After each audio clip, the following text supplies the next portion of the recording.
Highways இப்போ நான் என்ன பார்க்கணும்னா இது ஒரு கன்சல் டேங்கு. இந்த கன்சல் டேங்குடைய ரிப்பர் வந்து எப்படி சரி பண்ணுறது இப்போ நான் இந்த வீடியோவில் காமிக்க போகிறேன். இந்த கன்சல் டேங்க் பார்த்தீங்கன்னா ஆரோக்கிய உள்ள கன்சல் டேங்கு.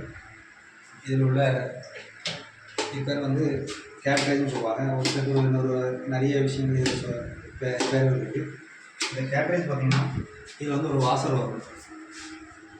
இந்த வாசர் தான் வந்து இது மெயின். இதில் வந்து தண்ணி வந்து ட்ராப் ஆகிக்கிட்டே இருக்குது. இதுக்கு முன்னாடி உள்ளது நான் காமிச்சிருக்கேன். இது ஃபுல்லாக தண்ணி ஃபுல்லாக பார்த்தீங்கன்னா தண்ணி ஃபுல்லாக போயிட்டே இருந்துருக்கு. இதோட ரீசன் வந்து இது தான். இந்த இவ்வளோ வாசர் இருக்கும். இந்த வாசரை ஃபுல்லாக க்ளீன் பண்ணிட்டு ஆசிட் வச்சு கலந்து ஆசிட் வச்சு க்ளீன் பண்ணணும்.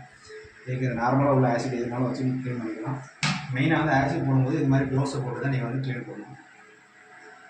வாங்க நம்ம வீட்டுக்கு போகலாம். இதை எப்படி க்ளீன் பண்ணி சொல்லுவாங்க. முதல்ல இந்த பிஸ்டன் வந்து நேராக இருக்கும். இந்த பிஸ்டனை கழட்டும் போது இதை வந்து மேலேயும் சைடில் பக்கம் எடுத்துட்டு தான் நீங்கள் வெளியே எடுக்க முடியும். இல்லைன்னா எடுக்க முடியாது. இது வந்து இன்லெட்டு. இது வந்து இன்லெட் வால்வு. இந்த வால்வு பார்த்தீங்கன்னா இங்கே இருக்கும். இந்த வால்வு வந்து இப்படி க்ளோஸ் பண்ணிக்கணும். இந்த வால்வு வந்து இதில் இருக்கும். இந்த வால்வு வந்து டிக்கியில் பக்கம் வந்து ரைட் சைடில் க்ளோஸ் பண்ணிக்கணும். லெஃப்ட் சைடில் பார்த்து திருப்பிங்கன்னா ஓப்பன் ஆயிடும். சரி ஃப்ரெண்ட்ஸ்.